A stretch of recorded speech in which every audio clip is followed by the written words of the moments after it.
attention and enjoy this evening session. And I promise and pray that everything will be shared today will help us collectively as a church and individually in our personal lives in Jesus' name. Amen. So Amen. just give us a theme song so we can start proper.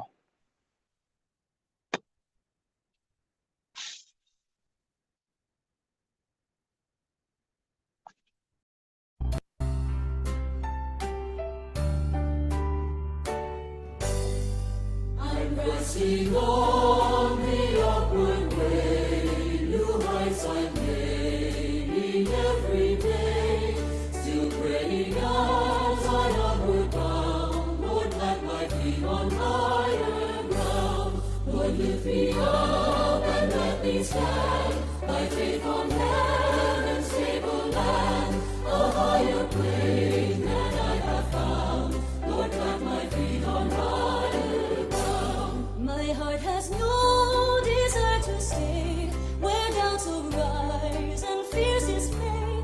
Though some may dwell where these abound, my prayer, my aim is higher ground. Lord, lift me up and let me stand, by faith on heaven's stable land, a higher plane than I have found. Lord, plant my feet on higher ground. I want to scale the utmost height and catch a gleam of glory bright, but still I'll pray till then I found. Lord, lead me on to higher ground. Lord, lift me up and let me stand, by faith on heaven's stable land, a higher plane than I have found. Lord, plant my feet on higher ground.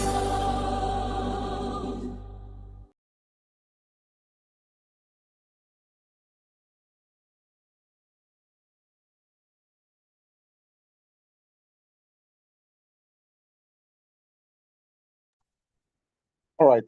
Thank you, media team. Master Guide, Google, please, can we have you?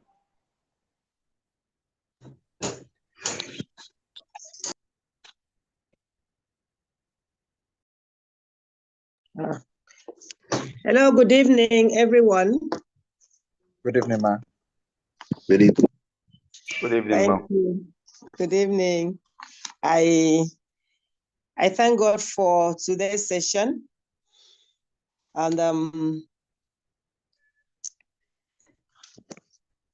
I thank God for bringing us together to have this session today. Can you hear me, please? Let me be sure I'm not talking to myself. Yes, we can. We can hear you clearly, ma'am. Can hear you. All right, thank you. Okay, so yes, the topic for today is growing a business in Nigeria. And we keep saying young people, how to help young people start a business or to encourage them start a business. And I'm here to say that it's not only for young people. So what we're going to talk about today, we're going to talk to all of us. Some of us, old people, retirees, people coming up, young people who are afraid to start a business, who don't know how to go about it. So we are blessed today with a group of people who are experienced in business, who have good knowledge, who have also run their own businesses, who have seen it all. They are here to discuss how to start a business, the problems. It's a practical thing. So they're going to give us what has helped them. And I'm sure at the end of today's session, some of us who are afraid, who don't even know how to go about starting a new business, wouldn't have such problems anymore. So at this time, here we have Mrs. Ruth Nwigwe Edakachi Okomadu, and Brother Uko Chinedu. Okay, these are people who are in business and who are ready to share their experiences. And we are going to kickstart this program today. We'll throw questions to them. From the questions, they would bring out their experiences while asking or while answering those questions. We are going to start with Elder Kachi Okomadu. This is your question, Elder. What key skills do young people need to successfully start and grow a business in Nigeria today? When you wanted to start yours, what skills helped you? And what are those skills that you would want young people to have today to help them start a business? Elder Kachi Okomadu. All right, thank you so much, Master Guide Adam Ogugu. Thank you, the organizers of this particular section. Thank you but this is something that is really very important. Before I start, I just want to say something. I personally have run down 2 businesses, and I have also done well in some others. So I just wanted to know that it is not a life or death thing. You know, one of the biggest challenges we have is that people are so scared of failing and they never start. So some of the skills that we need, if you are so scared, you will never start. I had a friend who worked with Anadril Schlumberger. If you are in the oil service, you will know this company. Then they were really paying so well. He got employed and was sent out to work in Scotland. He spent 2 years in Scotland, and then by the time he got back, he was laid off. But all the time he was in Scotland, he hadn't touched his salary. He was there on allowances. And even the allowances, he still had plenty of money left. And by the time he got back here, the kind of money that was in his account, he couldn't believe it. He had never seen that kind of money before. So when he was laid off, he had so much money that we, at that point, could not even think about. But he was so scared, he could not start. So I think one of the things that you need, one of the skills, this is not usually mentioned in any particular book. One of the skills you need to start a business is bravery, especially in Nigeria. You have to be brave. Starting a business in Nigeria is not very easy. You have to make up your mind that I am going in there no matter what happens. So, but the major skills that are mentioned, generally, you have to have financial management skills. You have to know how to talk to money and let money work for you. You need to have an idea of finances. You're thinking, if somebody's telling you something, you're already thinking, if I put 1 million naira here, this is what I'm going to do, and this is what I'm going to get. This is how long it will take me. This is when I break even. This is what I'm going to spend. So if you're good with numbers, it helps a lot if you're starting a business. Because sometimes you're talking about a deal and you're agreeing to a deal that you've not even done. But because your mind is doing some calculations at the background, you're able to understand what is at stake. Other skills that you may know, you need to actually how to sell yourself personally before you even sell your service or your goods or whatever it is your business is about. So if you cannot sell yourself, it might be a bit difficult for you. But if you can sell yourself, if you can actually convince people that you are equal to what you're talking about and that what you're offering is as valuable as you make it to be, then that is also a strong point for you if you're starting a business. Then you also have to have strong communication skills, and you need to understand priorities. Like I said, you have to have resilience too. Business is not easy. It's not like you chill, go to work, come back, end of month, they pay you salary. Business, everything is on your head. You miss one step, maybe nothing for you in the next quarter. And that is how it is. So there must be resilience. You might fail the first time, and then you are willing to actually go back, find out why you failed, and then go back again. Resilience is important. Many very successful business people did not find it easy. It didn't just work smoothly from point one. From when they started, they were in for the long haul. They knew that even if they failed, it was a temporary setback. They're going to get back and continue to do as well as they should. So you need to be, you need to understand your local market or your target market. These are the things that, at least the basic skills that you need when you want to start a business. This list is not exhaustive. There are so many other skills that you may need, but these are the ones that come to my mind at this point. Thank you. Thank you so much, Elder. Thank you. We have to be brave. In fact, you have really nailed it. Some of us want to go into the business, but we're afraid because we don't know what the outcome will be. We don't know how to go about it. But then, Elder, I also want to ask, fine, I might be brave, I might have the know, but how do I identify the right business idea? I would want to go into business, but I wouldn't know the business to enter. I wouldn't know the industry. How do I know? How would I know the business to enter, to venture into? Yes, thank you. Thank you. That is even how do I say, that is even where you start from. Before you actually go into business, that is even the first thought.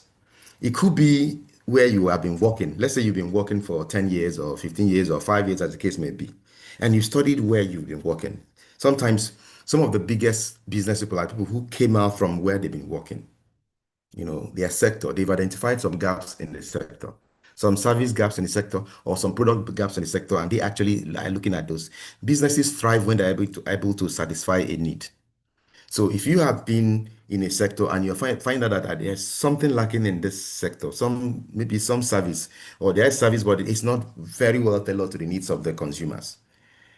And before you start any business, you need to do some little research. No matter what it is, you must have to do some market research. You need to check. Don't just because two of your friends said, oh, this thing will sell, and you go into it. No, it might actually shock you. You need to do a research. You need to check. Information is very important. Don't go blindly. And so if you see a service gap, you already know that there is that gap that you are going to fill.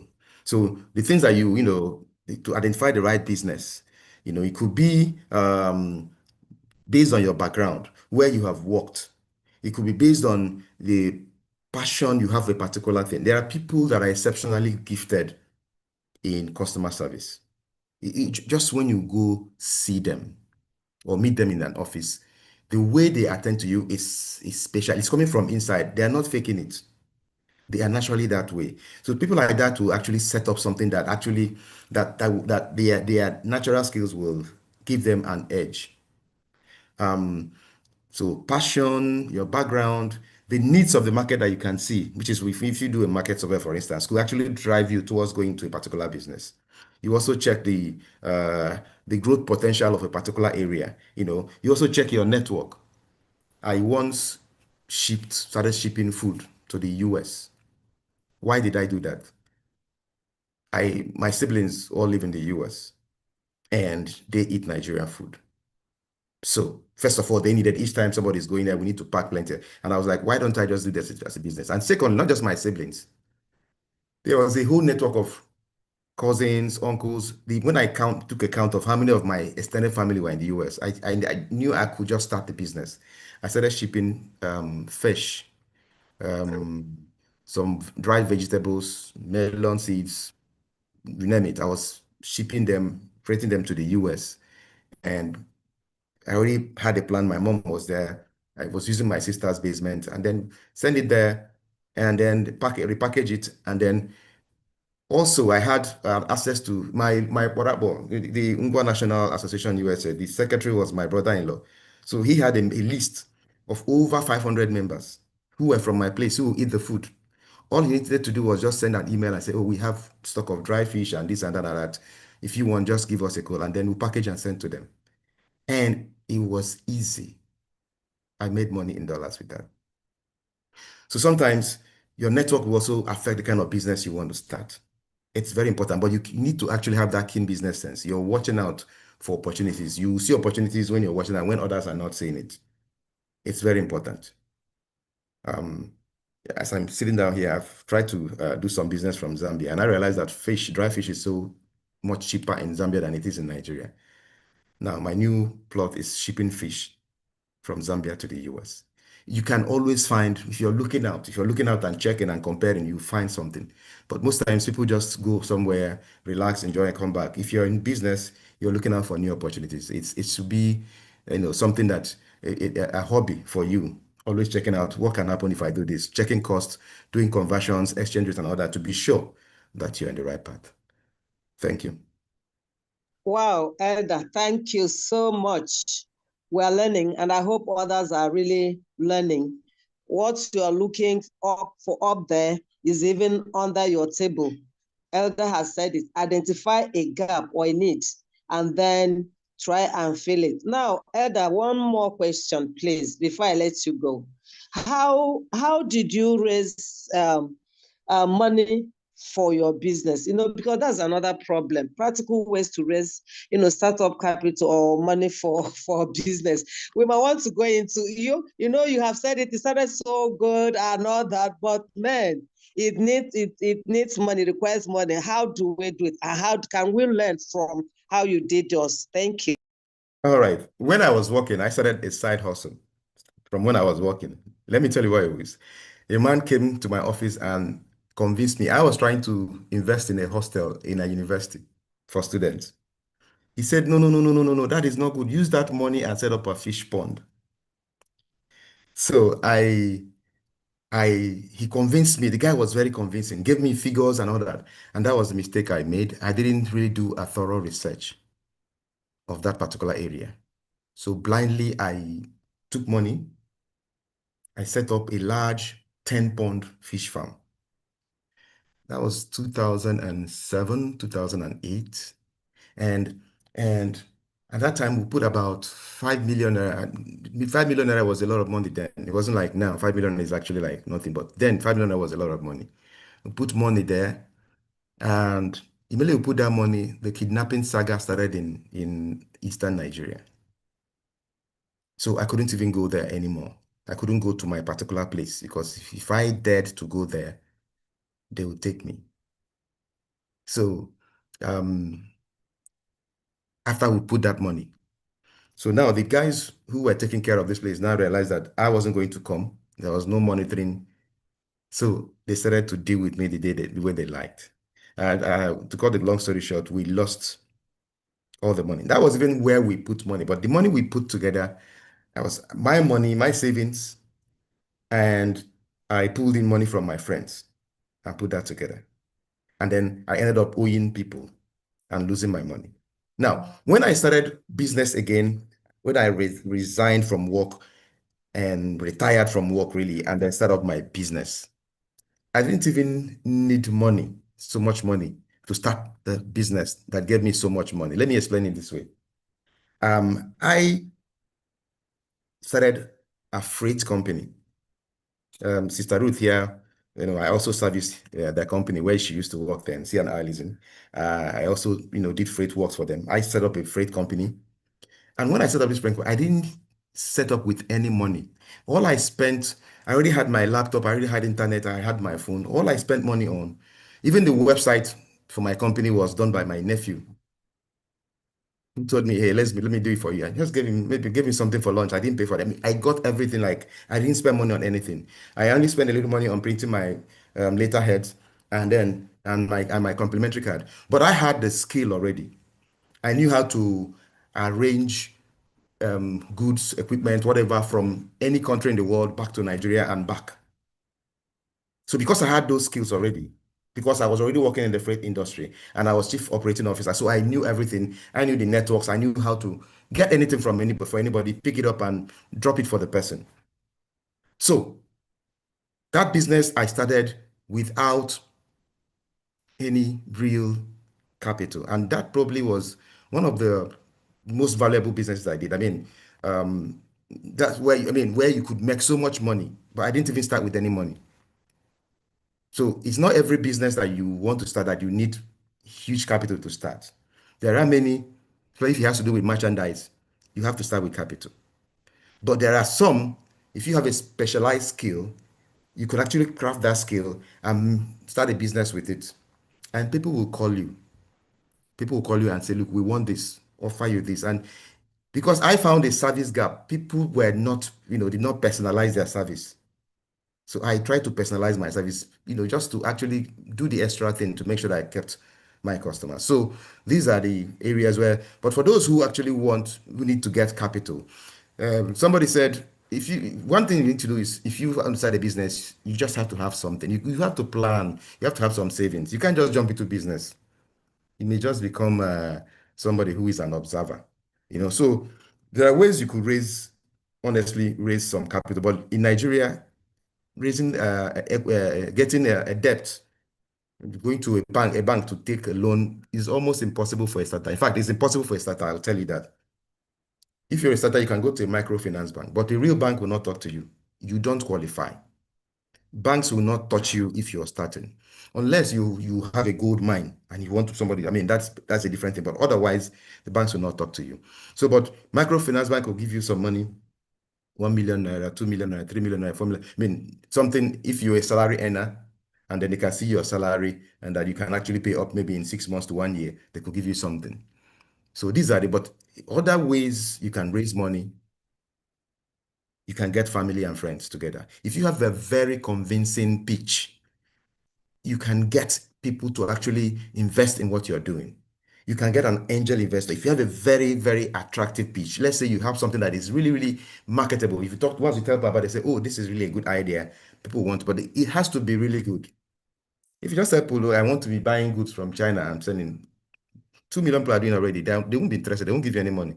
Unless it's somebody, your mother, your father, or your elder brother, your uncle, who wants to help you so that you stop disturbing him or her. That's okay. But, if you have a pitch, you have to have a business plan that is good, that is, a bankable business plan. And that you can tell people, look, once you put this money here, it's guaranteed that you get to so and so, because nobody wants to throw away his or her money.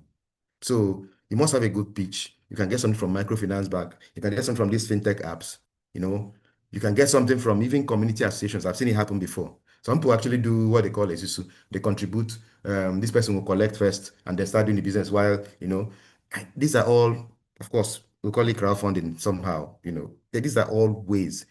These days, government gives some grants. If you're in agriculture, government could give you a grant.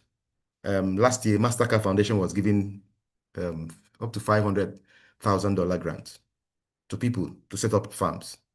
And this was free money. If you set it up, the interest rate was very, very minute, and then you had a long moratorium. You could start paying back after about 2 years or so.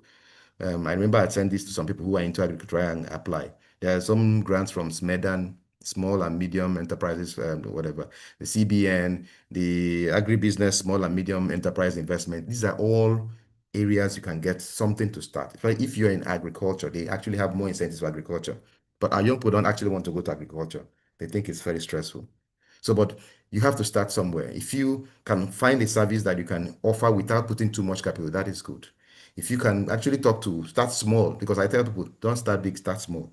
That was one of the mistakes I made in the fish farm. I started 10 ponds at once. I will have started with 1 pond and then scale up from there. So when you're starting, start small and begin to scale up. Don't actually throw all your money at once. So this is just the areas you can raise money. Honestly, without capital, it's difficult, but there are ways you can start without capital. Thank you. Wow, thank you, Elder Okomadu. You've really put us through. We've learned from your experiences, and also learned today that if you do one business and it failed due to one problem or the other, do not stop there. Still move on, push. And that was what Elder did. And we've also learned that there are businesses you can start with little or no capital. Thank you so much. Now, Mrs. Ruth Wigwe, I am coming to you, ma'am, because I know you are full of experiences. Please, can you tell us what mistakes you see people do when they're starting a business? And how can these mistakes be avoided? Some people will start business tomorrow, it has folded, they go to this, they sell pepper, they import, they drop, they do this, they drop. You see them in 3 years, they have done more than 5 businesses, yet none is thriving. What are the mistakes they make, and how can these mistakes be avoided? Thank you, ma'am. Good evening, everyone. Can you see me? Good evening, everyone. Good evening. Good evening. We can see your beautiful face, yes. I can see you. It's been a long time, I can see your face. Okay. Thank you, everyone, for joining in. This is, in fact, very inspiring, to say the least. Quite a well-rounded panel of very experienced people as well. And I'm glad to be here. So let me start from one of the points Elder Kachi raised about failing. And I'm very happy that he started that conversation with that full disclosure, and that he has also, there are some businesses he has tried delving into and probably either got burnt or just did not work out. There's a book called Failing Forward. I think it's by what's this leadership expert? John Maxwell. There are things you have to prepare your mind, first of all, that there might be some mistakes as much as possible, depending on whose capital you've invested in, on how much money you involve. Probably you should take some calculated risk so that the losses won't be much.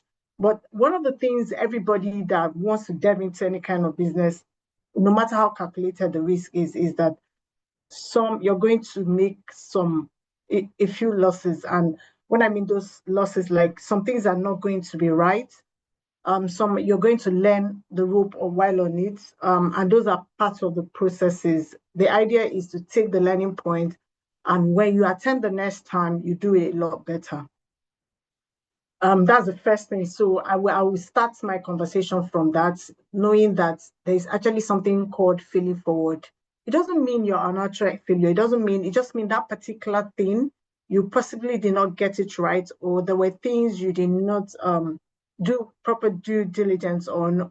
And no matter what happened, let the lesson not be lost on us. And that also is very important in terms of building character and resilience for the subsequent journey on that particular business or even any other business. That's point number one. Point number two, mistake, is the idea, what I call hammer mentality with the young people. It doesn't mean it doesn't exist with older generation, but this generation is incredibly blessed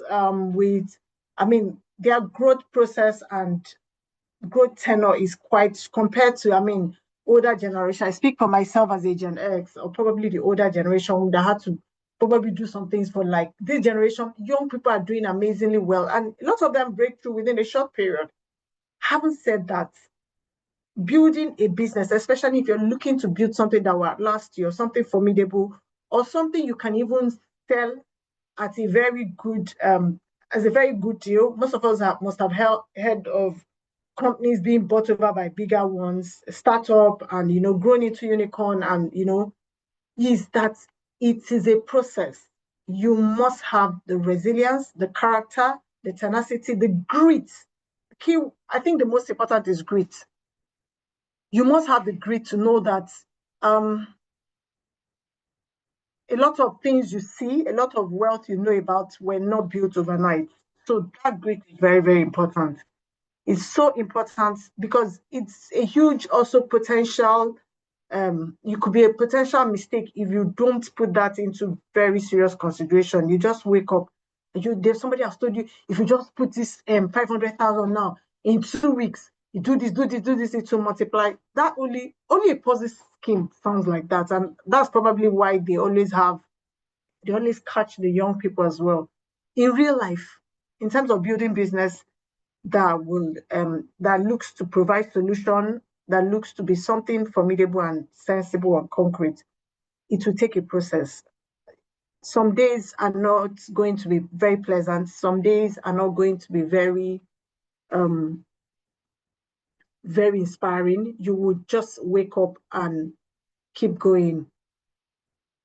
Another mistake I also like to talk about is people just trying to throw money because there's available resources. Now, there's nothing wrong with that. There's actually something called venture capital. There are venture capitalists, people whose only job in life is to invest. They don't have to have idea of that business. They probably have their own consult agent or company they work through that can review the process and see whether it's worthy of being invested in.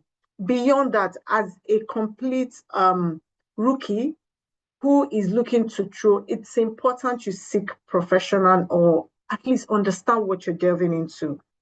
The idea that I hear people say, oh, I have 1 million, 2 million. I'm just looking for where to trade. Why that sounds very formidable and very why that should be encouraged. It's also important that we do a little bit work on why you're investing in that. There are so many ways you can invest because you have knowledge in that industry or that business. You can invest because somebody you trust being the key word, you're willing to partner with that person, and probably that person has knowledge of that business. You can invest again via professional establishments. Like you can be roll at the back of a venture capitalist who are professionally trained to review businesses and understand why they are investing in it, and have a well-documented agreement on return on investment, duration, and everybody's expectation is well managed and everything is well documented. That is so important, because if you don't do that, you're just going to, out of nice, fancy conversations, you just put in your hard-earned money, which usually may not end well. The third mistake is I think the fourth one. I'm on the fourth one now. Is at the back of now, if you decide to follow a business because either you have passion or you have interest or you just want to venture into entrepreneurship, the first line of thought is what solution? In fact, you cannot make any money from anything if you're not providing solution. Business owners, entrepreneurs, people that startups, founders always start with providing a solution. And the world is filled with problems. What problems are you coming to solve? That should be your first question. If you don't have that at the back of your mind, then you could just be a jolly ride you just want to go on, or game of chance. And when it comes to money, whether your personal money or money you've collected from people on trust, I don't think is the best way to go. What solution? And there's so many people started Uber existed, and let nobody put fear in you. Oh, some business exists. What are you going to do different? That is based on the mistakes you observe from the existing business that you can do better. That's what disruption is about. Disruption is about doing something someone else is not doing, or unusual thing of a particular or regular service, item, goods. Once you are able to think how you can do it differently and bring out a very strong pitch, a very strong idea, a very strong service delivery, then you have a product that you can now expand into some other things, and you can even attract further investments in. So I think one of the mistakes I see is the idea that people just don't have the mind of providing any solution. The idea is just to make money. It is difficult, except it's Yahoo or 419, or just anything that is not legitimate or concrete. The first step to making any sensible money is providing solution. The woman who fries akara at the junction is providing solution, because there are low income earners who are going to work in the morning, who probably can get breakfast fixed, and they want to grab something on the go. Big corporations like Starbucks and big companies, some of them started by just offering something that provides solution, and they now expand into other things. And you can also divest and do other things if you're no longer interested in that. But the first problem I see is that a lot of time people don't have the primary aim or mind of providing solution to an existing problem. So it becomes like you're just going to roll over to something that exists, and nothing extraordinary happens. Finally, I think one of the challenges, one of the mistakes I also see with starting business is always assuming that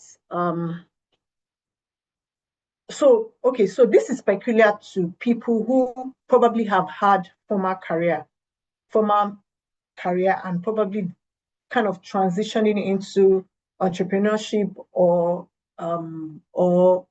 in another, there's a contemporary term called protirement now. Protirement is like you've had an active career, you're now moving into entrepreneurship or doing other things that are meaningful but not in your usual former career. That's also like the first mistake is I see is that personal rebranding in such a way that aligns to your new line of business. It's so important because one of the things I think in this part of the world we don't like to talk about is identity management is a huge problem. So you've been one heavy person. We even see that with politicians. You've been one honorable, you all of a sudden, either your tenure has elapsed or you're no longer that political appointee. You're struggling to name yourself and call yourself in terms of you're starting a new business, but you don't even know how to go about it. The business exists, but in terms of pitching your service to a new audience, you're lost because you don't know whether to call yourself ex-commissioner of this or to call yourself, I'm an importer of ceilings and ties from this thing. I have the best, it's a huge problem. We don't like to talk about it in this part of the world, but I just thought I should chip it in because not every entrepreneur is just going to start because there are some people that probably want to transition from something else they were doing. There were also many, but they want to try something else or, personal branding, it's important, and conditioning your mind that this is how I want to be known, and it must speak to that line of business. And that also helps in your marketing and sales, because if you've been an organ somewhere and what you now do is that you now want to introduce yourself as somebody who help people structure their business, for instance. You probably want to go into, you don't even know how to go about it. You don't know how you want to tell them that I used to be executive director in the bank, or I used to be manager in advertising company, and this is what I do. That is also that mistake of sitting down, curating your personal branding in line with the new thing you want to venture in, and also assimilate it personally. That helps you, and you can freely, with ease, introduce yourself and also sell your new line of business and your venture without having to, be without any form of confusion. It's very, very important.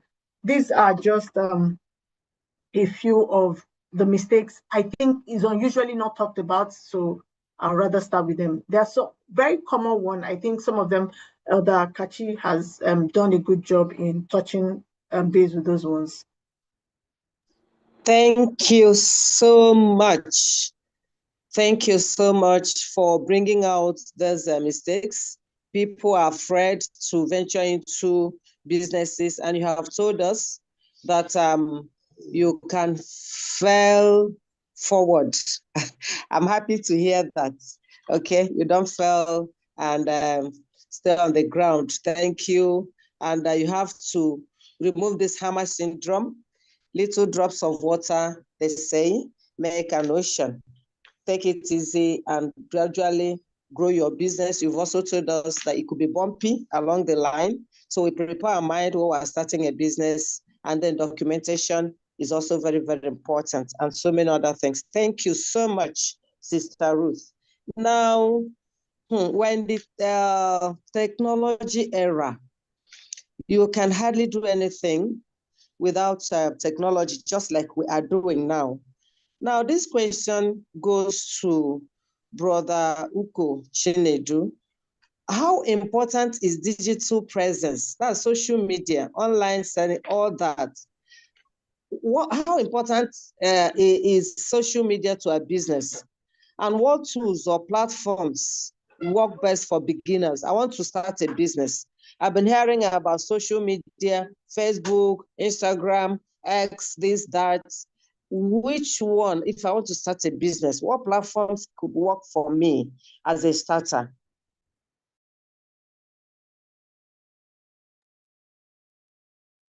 Good evening, everybody.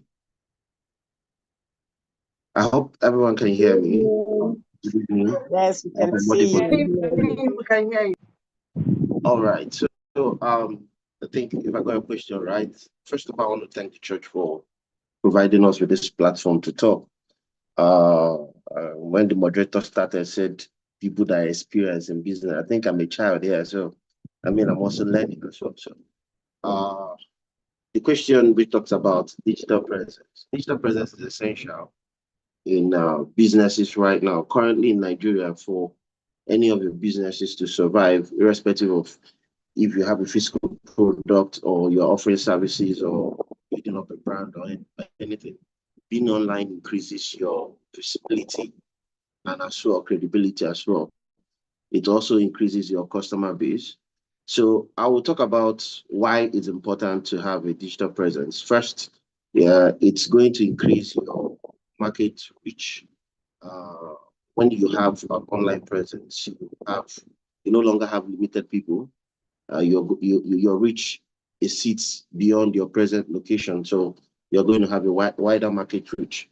And the second point is that having an online presence or digital presence gives room for low-cost marketing. So you don't spend so much money in marketing. And I wanted to add a point to what on this point of low-cost marketing, because something that we missed out a bit in talking about the mistakes young people do in starting up a business is that most young people, especially my generation, spend so much money on branding, overspending on branding, overspending on renting of office spaces and all the rest of it. So sometimes when you leverage on digital presence, you can reduce this cost because in social media provides you with free and affordable advertising platform. Of course, if you look at Facebook advertising, you can even see that you can set what you want. If you want to do 1,000 naira per day, 2,000, you move at your pace, you go gradually. So there's not much pressure on you to be able to advertise.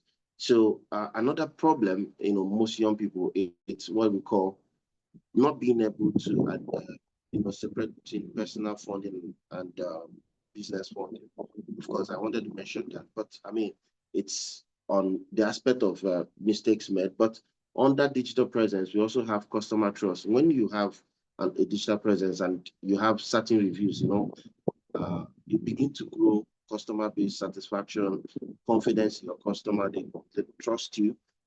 Just like you don't know this person, but you sent a package from Lagos to Anambra, and the person receives it, pays for the package. There's this trust across all, and then it also grows your customer base. Like I used to tell people, a satisfied customer is the best form of advert. I'm not a fan of so much branding or advertising or paying influencers or all the rest of it. I don't do that. Because I think it's waste of money and resources. If I deliver a good service to any customer, I'm certain that customer will convince customer S will convince customer Z, and customer Z will tell customer Y, because that is how business spread. Another point about digital presence is it provides you better sales opportunities. Of course, your physical store has a timeline when it opens and closes. But when it comes to the online platform, it doesn't have a time frame. It's 24-hour sale. That is, I mean, when you have left from just having a physical presence to an e-commerce, store where you can. Why there's a physical store, there's also, the store online where people can actually reach out, ask for products, ask for your services and all the rest of them. I think I've mentioned the last part, which I spoke about, direct customer engagement and all the rest of it. Then speaking of platforms, I mean, when we talk about businesses in Nigeria, we have platforms that already, really enabling and engaging. The first one is WhatsApp, because WhatsApp created at a point, they now created and said they have WhatsApp business, whereby people, there you have automated messages, broadcast messages. It helps you build your business profile. Once someone looks at the pages, he knows virtually everything about your business. So people can leverage on that. Another very good platform is Instagram.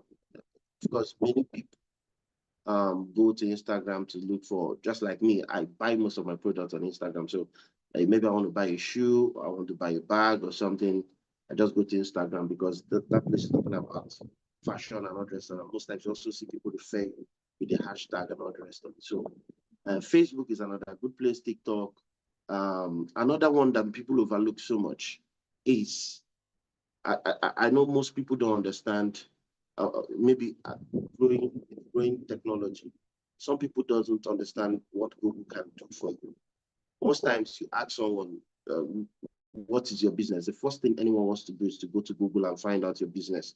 And Google has made it so easy where you can create your business profile, and they have it more like having a business card on the Google platform. On just one touch, it provides all the locations where business exists. Even if it is e-commerce, it provides it, and then let people know in summary everything about your business. So, of course, the final ones could be like creating your own personal website.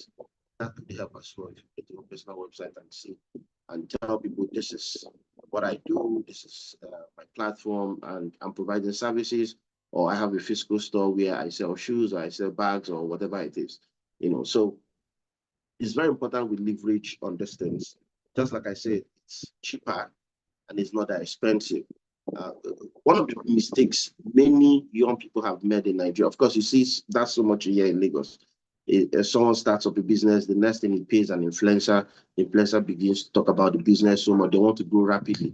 And when the business is overwhelmed and they cannot deliver, you see sometimes the influencer goes back online and says, oh, I never knew they were going to disappoint this way, But it's better your business grows organically. You're doing an online advert at your own pace, and you're not spending so much, because most of these influencers, they end up not using your product, end up not using your services, but they charge you so much. So it's not advisable for us to, subscribe to such platforms. Thank you.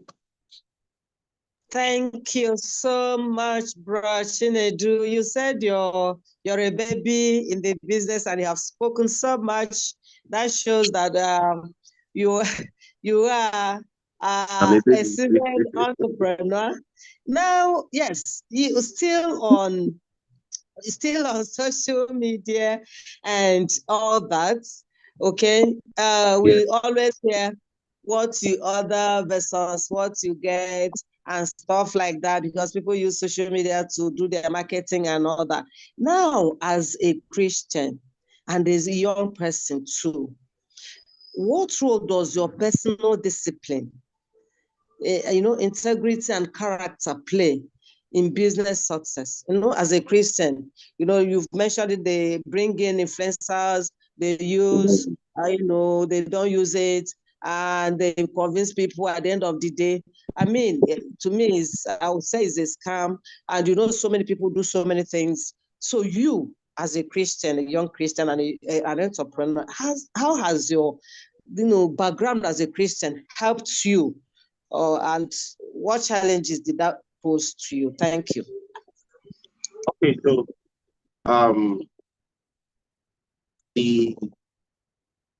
as Christians, we have guidelines to what we can do. The first basics which I used to tell people is that what the wise man said in the book of Proverbs chapter 3 verse 5. Say, trust in the Lord with all your heart and lean not on your own understanding. In all your ways acknowledge him, and he will direct your path. And so most times we take for granted that God is supposed to be at the center of our business. That's the first thing. As a Christian, you need to make God the center of your business. Start up your business and tell God, this is what I want to do. Trust him to guide you. And then you begin to talk about your personal discipline.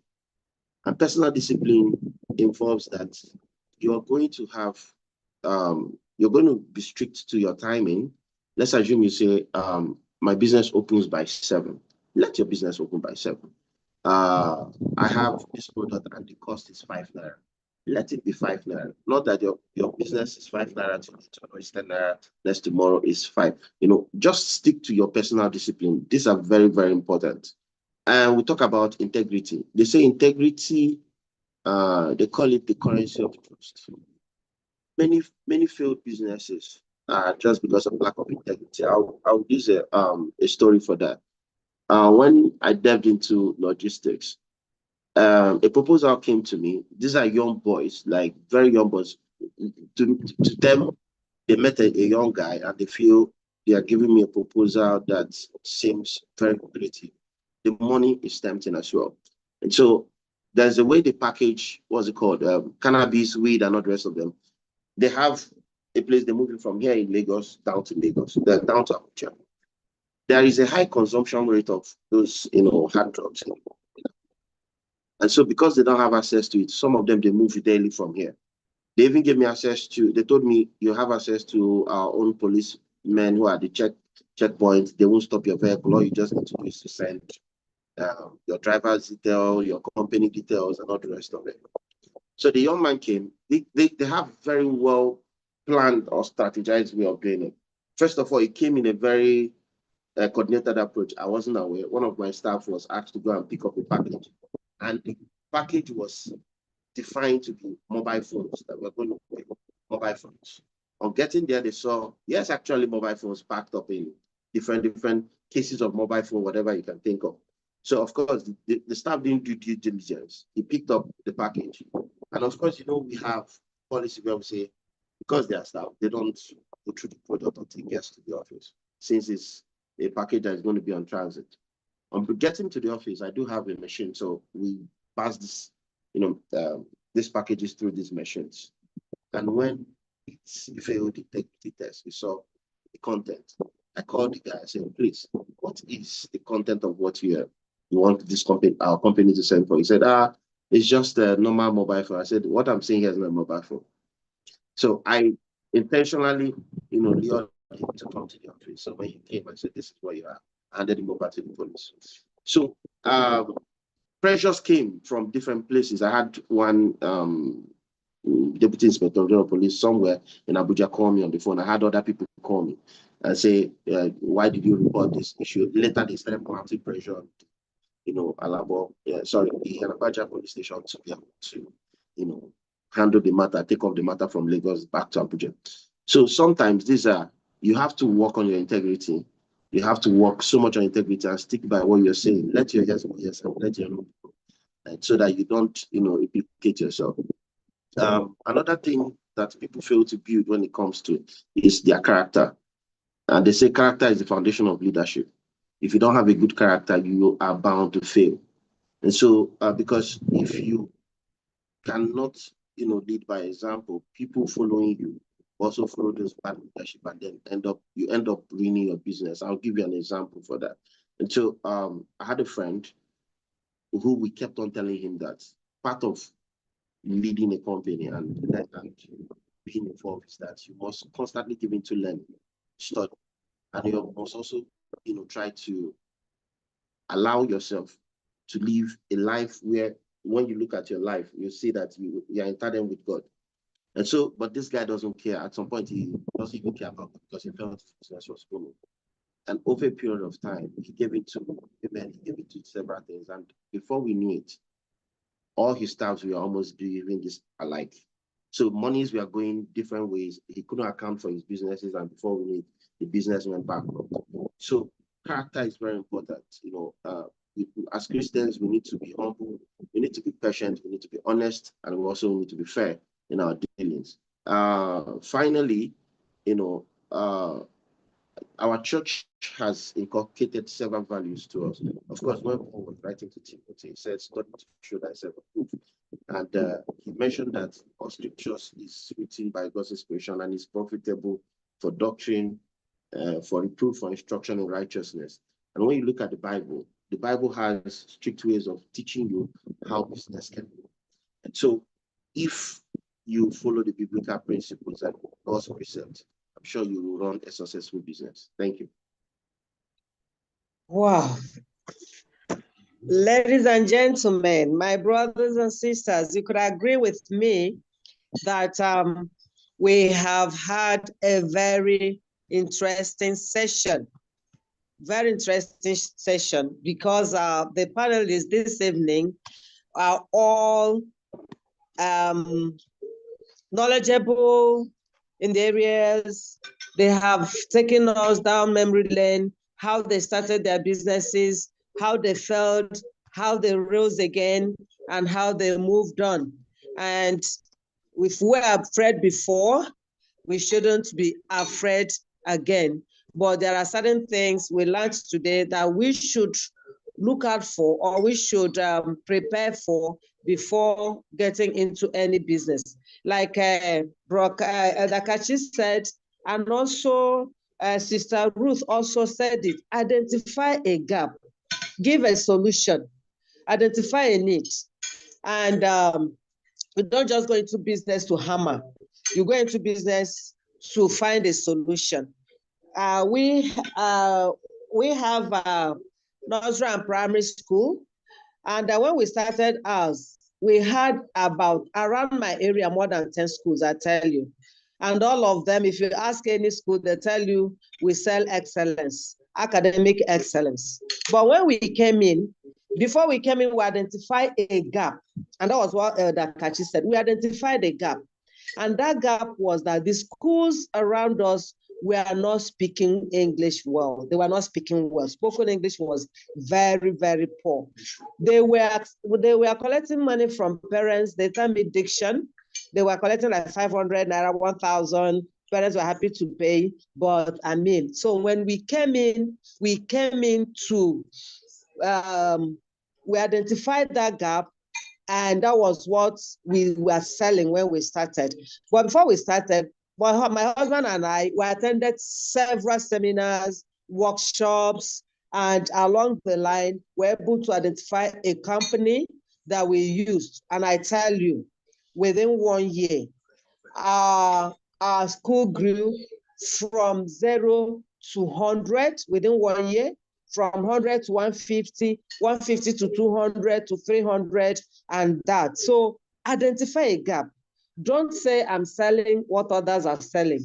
What gap have you identified? And what are you selling? Brand yourself. Sell what others are not selling. Distinguish yourself from others. And of course, put God first, like Brother Uko told us this evening. Let your character speak for you. Let integrity speak for you. Don't compromise your situation or your position as a Christian. Thank you so much. Finally, the Okwamad as an elder, finally, in 30 seconds, please tell us, how has your faith influenced your journey? Your faith in God. You failed, you rose again, you had some bumpy experiences, yet you moved on. How has your faith helped you? Just in 30 seconds. Yeah, thank you so much for that question, Sister Dai. Well, our faith is almost everything that we hold. I had to leave, let me say this clearly, I had to leave freight business because I had to deal with customs every day. And of the interactions were not godly. So I just want to leave it at that. And so what I want to say is that our faith is very important. We need to believe, even when things are going wrong. I have also, in the last 2 years now, invested in something in another country. It's still on.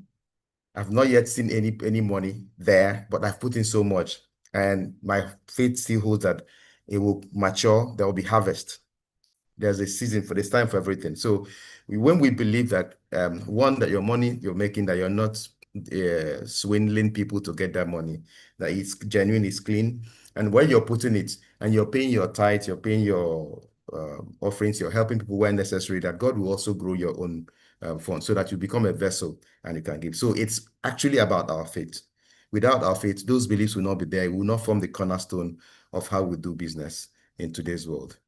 Thank you. Thank you so much. This evening, I'm empowered. In fact, school business, this time people move from one school to the other. So with what I have learned today, I have faith in God that I'll have more children in September. And I have faith in God that even if I don't, that they will still come. And I've also learned that I should not compromise. even when others do shady deals to move their businesses, that I should remain a Christian, I am, and have faith in God, lean on God and not on my own understanding, and my business will move on. And I shouldn't be afraid. I should identify a gap and I should move on. I shouldn't wait until I have millions in my account, but because there are some businesses that I can actually do with little or nothing. But most importantly, let me have integrity so that people will depend on me and believe on me.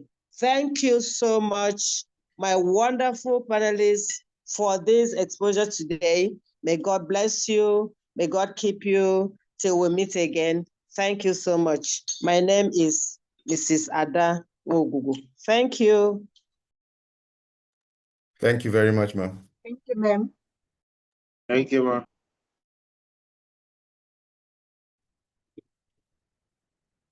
Okay, good evening, everyone. Good Can evening. anyone hear me? Good evening. Awesome, awesome, awesome. I hear you, yes.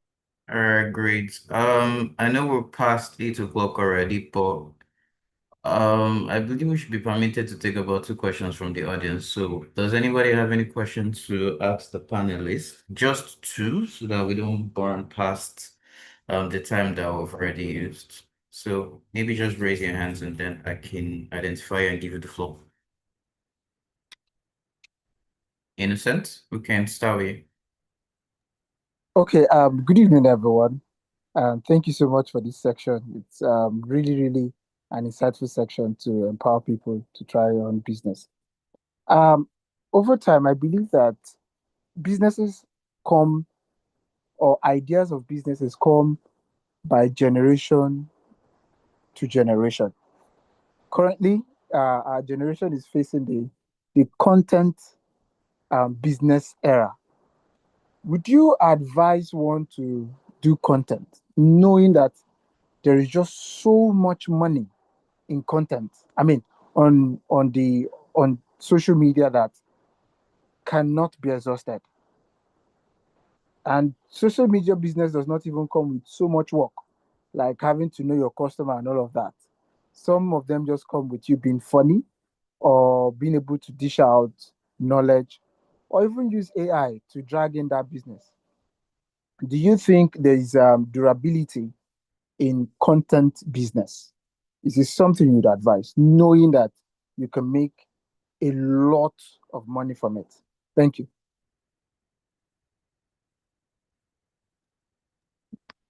Okay, I have 2 other hands, so I will just extend this to 3. Naomi, do you want to have your questions? I would want us to be able to take all questions together. Thank you so much. Good evening, everyone. Please confirm you can hear me. Go ahead. We can hear you. Yes, we can hear All right. you. I have 2 questions. It has been established here that sometimes challenging.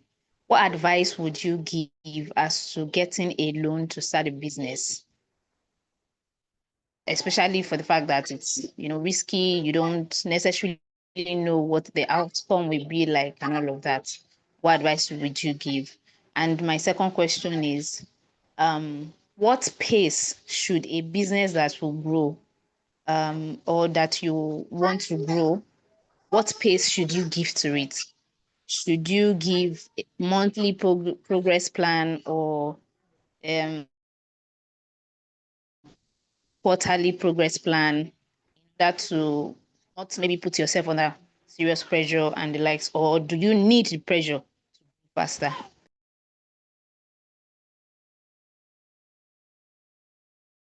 Okay, thank you, Naomi. Then we have Funke. Please, could you go ahead to ask your question? Hi, good evening, everyone. Can you guys hear me? Yes. Yes. Okay. So, firstly, I want to say thank you for the opportunity to be here. And my question is quite straightforward. I believe my old school of thought is that whatever you want to do, whether a business or anything, it has to do with your, you have to have this mental picture. You have to be ready to do this thing. Now, I know there are situations where, at first the journey will seem easy and all. But what if we get to that stage that, this inferiority complex start to play in and you start to doubt yourself and you start to feel like, can I do this thing? What can you advise that person to do in that kind of situation? How can the person move forward and just make the business move better? Because most times we tend to look at ourselves like, can I do this thing? Can this thing be possible? We tend to doubt ourselves. So how can a business person, overcome that?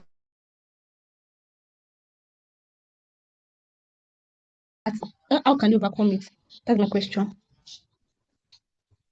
All right, thank you. So, permit me to delegate this question to the different panelists. Auntie Ada, I would also like to add you to the panelists because, of course, the reason why you were chosen to host this program is because of your own business experience. So some of the questions might be coming to you. So Inosa's question is regarding content and the possibility for you to make it well in content. Of course, there are different kind of content, but what is the advice for people who want to go into this? Auntie Ruth, I would love you to attempt this question. I know a bit about your personality, and I think you'd be one of the best set of people to advise on this.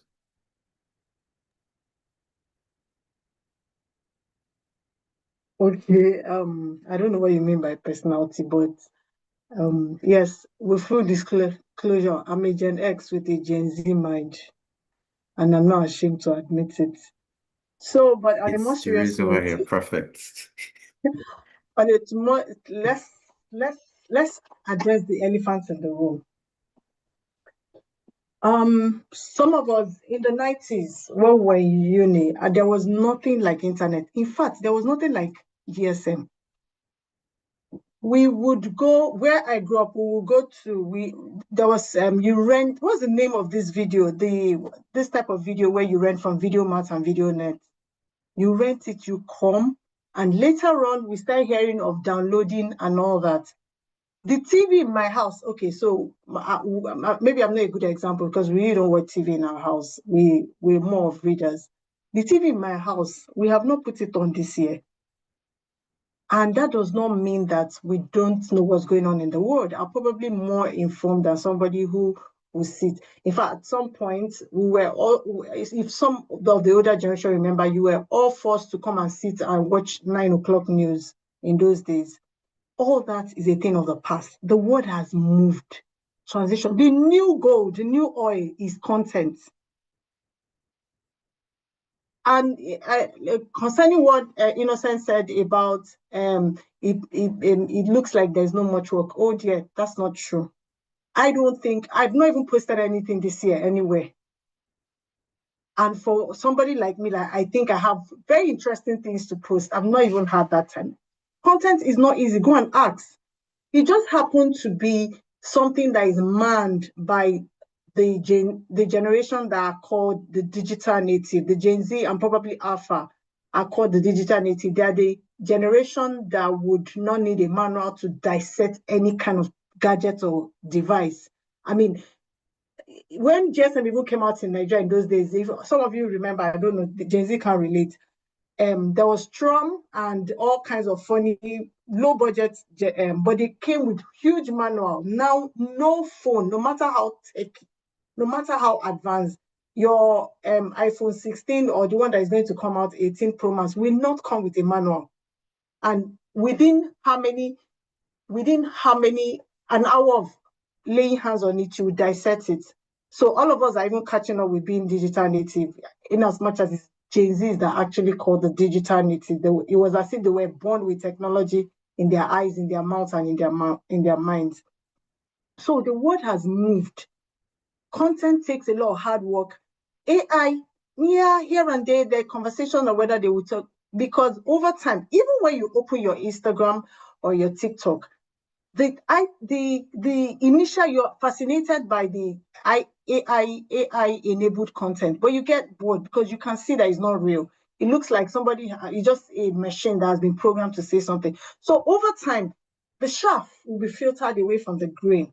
But is there work that goes in? Yes, a lot of work. Also, people that open their mouths and just talk and don't add value and are not knowledgeable of what they say, you really don't pay attention to them. Entertainment seems to be a big deal. People that are funny have a lot of followership. Over time, it will fizzle away. If you understand how history of companies, and you understand that there are things in another 5-10 years, they won't stand the test of time. But content is here to stay. The mode of consuming, this same content was consumed in older generation where we all watch news, we all watch a lot of TV, we all go to the cinema. In fact, going to the cinema in contemporary time is for the culture, because all those movies, you can watch it on your phone, on your laptop, or your tablet in the house via Netflix or any other mode for those that watch. I'm not a movie person, but there is Prime, there are lots of it. They have come to stay. And let nobody deceive you by saying there's no work. A lot of work goes into it. Go and ask. Some of the things you see that look like you watch over 30 minutes, people roll it out, spend hours rolling, editing. Have you tried asking a young person that knows how to edit? Those in media can tell you, probably there will be. We also have where maybe somebody that will be in good position to Porters is actually blessed with very sound media executives. I'm sure some of us don't know that one of our own is the country director for a major international media house, Router. I'm sure some of us don't know. Another one was also an editor for a major newspaper business day, and now I think is in charge of Africa and Middle East for Bloomberg. So Porters is blessed. Maybe we should go back and ask. A lot of work goes into it. It's not for the lazy person. It's just more tech savvy, so it's easier for a young person. Is there going to be money in it? Yes, for a very long time. That's just the truth. Whether we want to accept it or not, that is a new reality. Everything is consumed online right now. So I just wanted us to but I need us to disabuse our mind from the fact that it seems easy. It's a lot of work if you ask people that do it back end. And you have to be very passionate to make good money from it and knowledgeable in your niche to also make good money from it. Thank you so much. That's the reason why I said I believe you're the perfect person to deal with this question, because you have a blend of what it used to be and what it's going to be. And just to chip in for that, we know content can be different things. We have the Aproko doctor that speaks on health. We have people that speaks on tourism, a lot of things. So yeah, follow your niche and as best as possible, contribute to the society. One of the things we've picked out today is you need to be able to provide value. So provide value to society, and then yeah, you can be sure you do great. A quick one for Baroko. I know you have another engagement right after now. Could you quickly speak on loan? Could you advise on loan, considering the fact that our credit society in Nigeria is sad? What is your opinion on taking loans? All right. My advice most times for people trying to start a business, it's to start with what they have, right? Loans, they are not bad if you have a good discipline and you're certain of where you invested the money, the business you're venturing into, the returns it's going to make. Because my father used to tell me, if you open your shop or your business or whatever it is in a day, and throughout that day you didn't sell one product, but you pay transport to come to the shop, you ate that same day, that you're indebted to the business because you must have taken money somewhere, right? And so for you to be able to take loan means you have high level discipline and knowing that, okay, this money, I'm taking it for this purpose and I'm returning it. Remember, loan comes with interest. If your business, you are not very certain, just like Elder said, sometimes you can venture into business and at the early stages, it makes zero returns. When you take most mistake young people make in taking loans is that You take a facility that doesn't have a monopoly. I remember when Eda mentioned fintechs and all the rest of them. If you're a starter, I wouldn't advise you to go and take money point loan, because by the time you take that loan, they can easily make it available to you, but the repayment is crazy. And when you fail, but let's assume you fail to pay back, you're going to be indebted to them to a very high tone, because they have a 0.5% on a daily basis. Of course, when you do the mathematics, if you took 5 million, that means about 50,000 naira is coming to you every day. That is when you default on the loan. So sometimes it's not too advisable, to use loan to start up a business. On the safer side, of course, we have options of saying family and friends. We also have option of saying use pitch deck. You can go to pitch deck and pitch your business and see whether there are angel investors that can, invest in your business. We have also options of doing trade by barter. I have this business idea, but I think I have someone who has the money. I pitch it to him. I trade off certain percentage of my share volume to the person, and then we start up the business. Do you understand? So there are different ways you could exploit to be able to fund your business, rather than just, delving into picking up a loan. Like I said, if you must go by the loan, be certain you understand the loan terms, certain you understand the duration, and be certain to fight for a moratorium, because you can venture into a business 1 month, 2 months, you've not gotten any, profit. And if you don't have a moratorium, what happens? That means you've shot yourself on the leg. What that means is that you start borrowing to service another debt. That's not too good for you in any business. So these key things are things that I feel that you should be able to do. Rather than taking a loan, exploit other options. Another one is, I think the final part I'll talk about is try to acquire a skill set. I'll use myself as an example. I didn't start logistics. I started with what's it called? Software development, right? I've done software development. I started funding my logistics from software. Then I started funding my farm from the money I made from logistics as well. So you can see you can acquire a skill. A skill can be that you're doing a freelancing job. I did a lot of freelancing job. When I started with lots of freelancing jobs. I started freelancing different, whether you call it job or sport abroad and all the rest of them. So I did a whole lot of this. So these are options you can exploit to raise money and raise capital for your business, rather than taking a loan, which you're not too certain whether you're going to make it or not. Thank you. Thank you so much for dealing with that question. So, wonderful. I want to push the next question. I'm just trying to save more time here. I want to push the next question to Mommy Ada, because you're in quite a sensitive industry where you have to deal with personnel. And I'm talking about toddlers, I'm talking about parents.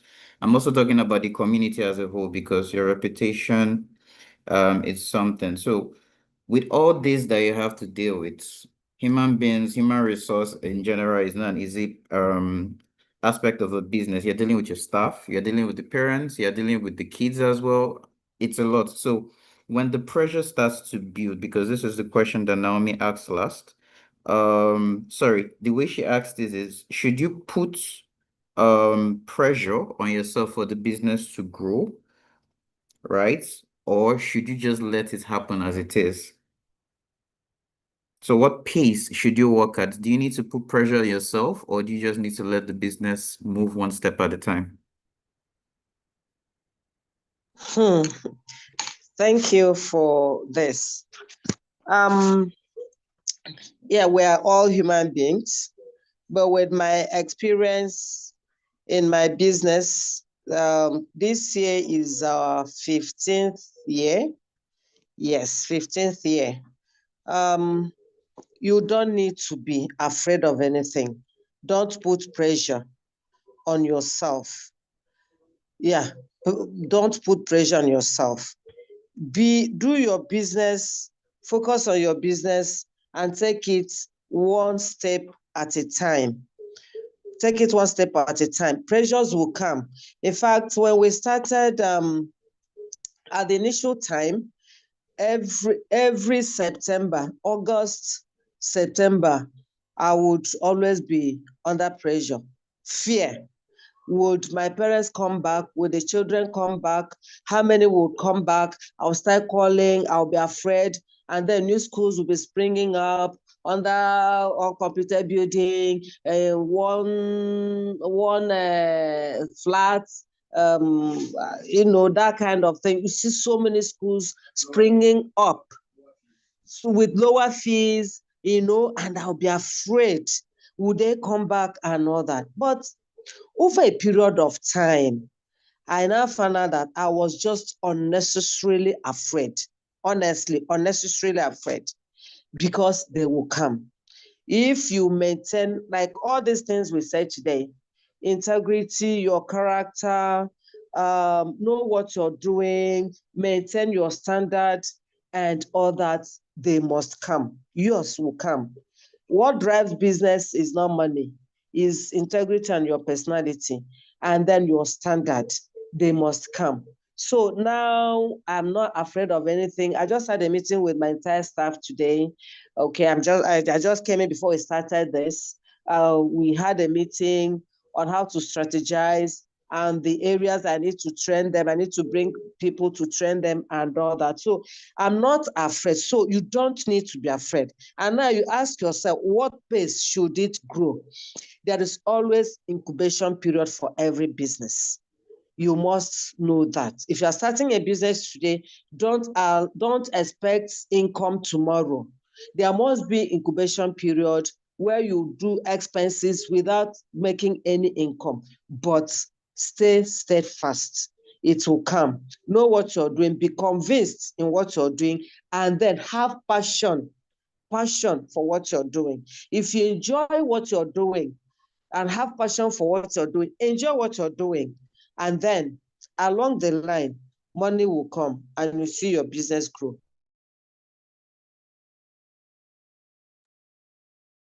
Thank you so much, Ma. That's great advice for anyone. And it's also important to really love what you're doing. And Love what you're prayerfully, you doing. do well. So definitely think, be brave. Edakachi said, thank you.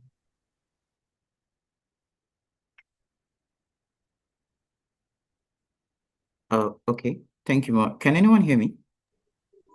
Yes, please. Okay, Ma. Thank you so much for the key advice. It's important to love what you're doing. When you love work, it doesn't, or when you love what you're doing, it doesn't seem like a burden. Even though it's work, you enjoy it and then you want to push, man. I believe that's the point where your intuition tends to kick in. You're the one that is having the next best idea, and then you're the one moving, you're the one being the next unicorn, you're the one creating the next big solution for the industry. So it's important to know your passion, and it's important to channel that into a profitable opportunity for yourself. Elder Kachi, a quick shout out to you. Someone had a question for you regarding financial literacy, but I believe we did a session last year, a month session last year regarding financial literacy. So I guess one of the things I have to do after here is to forward the links to that session so that it can be reviewed. Then I would also love you to answer the last question here, which is, what do you do when doubt starts to kick in? I know you said that you've run down two businesses at the start. I'm sure at that point in time you had a bit of maybe unbelief, if I can use that word. So at that point, what did you do for you to be able to push forward? Okay, thank you very much, Ebenezer. Self-doubt, we need to also understand that it happens to every businessman, every entrepreneur. I am sure it happened to Dangote at some point. If you listen to some of his interviews when he was conceiving the idea of the refinery, at some point he was thinking, am I able to carry this out? So self-doubt is natural. It will come to you. Sometimes it manifests in low confidence. You're thinking, I don't think I can actually pull this off. It happens. It's natural. When it comes to you, don't get scared. It also happens sometimes when people actually expect so much from you. You can imagine if you are the star of your class or your family, or the one that they think is most, or you're much more pragmatic in decision making. You're much more wiser in taking decisions and all that. So, and then you're starting a business. So you're already putting pressure on yourself. People do not expect you to fail. And at some point, you may actually develop some doubt. Can I do this? And that is what really happens.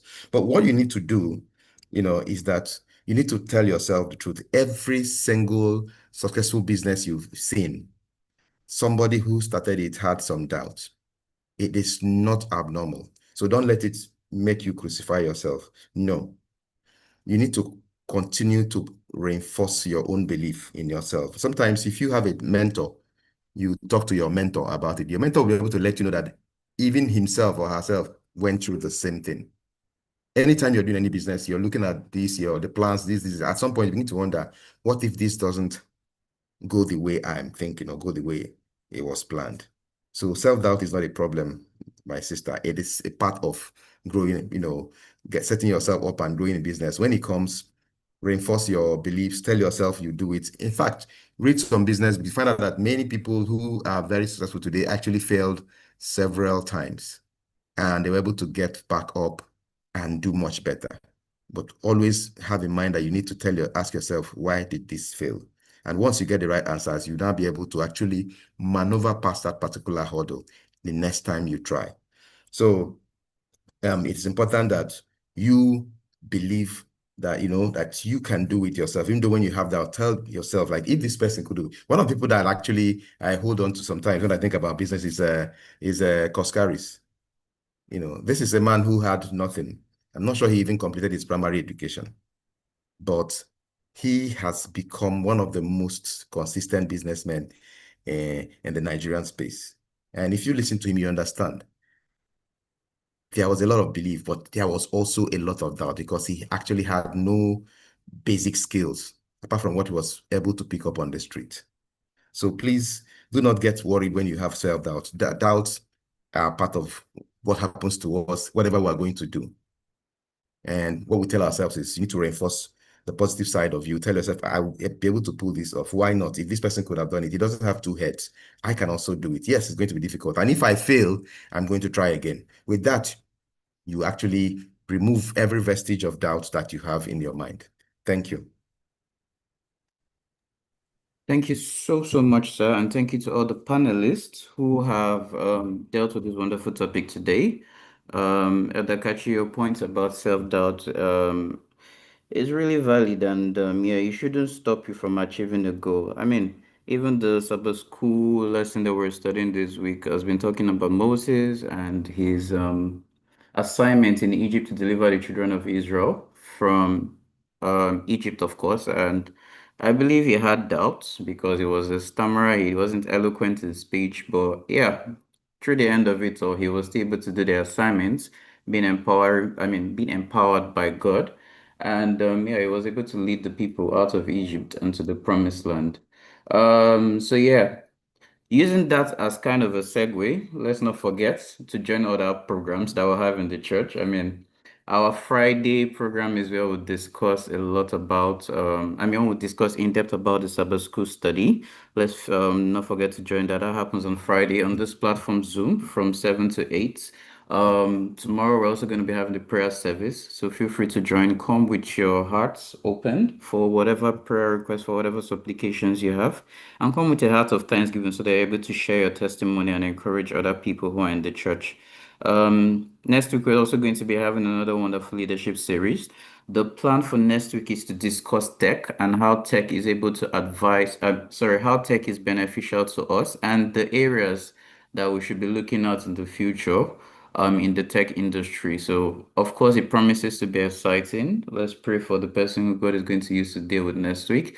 I would encourage you to come with the younger ones. If you have teenagers living with you, if you have children who are going to be entering into this space soon. I mean, the tech industry is moving really fast. The world is moving really quick. So let's know what we need to focus on. We don't want to be in a career that's going to be redundant in a couple of years. But next week, Tuesday, promises to be another exciting leadership series. You're all welcome. And for the people who are first timers on the call today, I saw a couple of names. I think Matilda is joining for the first time. I'm not sure who Funke is, but if this is your first time, you're welcome. I can see an Amara. I'm not sure who that is, but You're welcome. And for all of our regular attendees, you're all welcome. May God continue to bless you. And I pray that the rest of the week shall be gracious unto all of us. So we're going to skip the theme song to close. And rather, I will just call Mommy Ada to give us the benediction. Thank you all, and God bless you. Amen. Thank you. Please, let us pray. Dear Heavenly Father, Ancient of Days, we thank you for today's series. We thank you for bringing us together to learn from each other. Dear Heavenly Father, I pray, O Lord, that today's session would help us to be better people. We pray, O Lord, that we go home to implement all that we have studied today. Thank you, Heavenly Father. Thank you for answered prayers. May you grant us good night's rest, and may the rest of the week be